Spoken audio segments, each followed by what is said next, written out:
सावळा हिडे. शाळेचे नाव त्रिमूर्ती विद्यालय व रामराजे कोकाटे ज्युनियर कॉलेज टाकली. आज मी एक नवीन विषय घेऊन तुमच्या पुढे आली आहे, तो म्हणजे आजची नवी पिढी आणि मोबाईल. या मोबाईलच्या युगात आमचं जगणं वावरणं ओठावरचं बोलणं हे बोटावरती आलंय. बोटाच्या एका क्लिकने तुम्ही आम्ही व्हायरल व्हायला लागलो आहोत. थँक्यू, हॅलो, हाय, वेलकम या सगळ्या गोष्टी बोटाच्या एका क्लिकने व्हायला लागलेल्या आहेत. बायकाचा आणि पाल्याचा संवाद कुठेतरी कमी होतोय. याचं कारण म्हणजे फक्त मोबाईल. या मोबाईलमुळे काय काय घडू शकतं याच्याशी वास्तव्याशी घडलेली मोजक्या 2-3 घटना सांगणार आहे. लक्षपूर्वक ऐका. पिंपरी चिंचवड मधील एक घटना. एक 7 ते 8-9 वर्षाचं बाळ. आई वडील कामावरून दमून थकून यायचे, त्याच्याकडे मोबाईल द्यायचे. मुलगा मोबाईलवर व्हिडिओ बघायचा. एके दिवशी व्हिडिओ बघता बघता त्याच्या समोर आला आत्महत्या कशी करावी. त्याने आपल्या खोलीचं दार बंद करून घेतलं आणि आपला मोठा टेडी बिअर भावला त्याला दोरीने एका गळफास दिला. त्याचा त्याच्यावर इतका परिणाम झाला त्याला वाटलं आपला भावला मेला. त्याने त्याचा आकांत मांडला आणि त्याच दोरीने स्वतःला गळफास लावून घेतला. या पोराचं हे वास्तव्यच होतं मित्रांनो.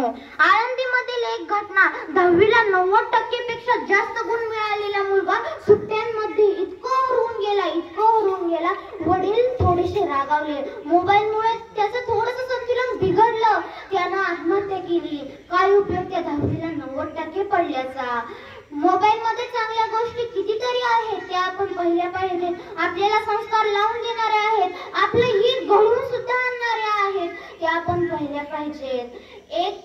एक गोष्ट सांगणार आहे वास्तव्यामधील. के श्रीनाथ नावाचा मुलगा आहे केरळमध्ये.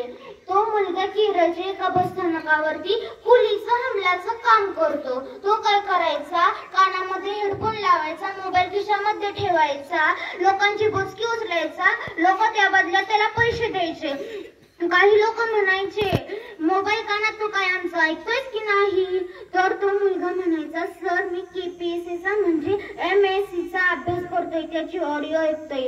लोक त्याला हिनवायचे, म्हणायचे इतकं सोपं असतं का राज्यसेवेची परीक्षा पास होणं. तेही काम करत तुला एक तर काम करावे लागेल नाहीतर अभ्यास. तो मुलगा म्हणायचा, सर मी दोन्ही करेल. तो काय करायचा, दिवसभर ऑडिओ ऐकायचा, जे प्रश्न पडतील ते घरी जाऊन गुगल YouTube वर सर्च करायचा. तो मुलगा आज KPSCची म्हणजे MSc ची परीक्षा पास होऊन कलेक्टरचा दर्जा प्राप्त केलाय.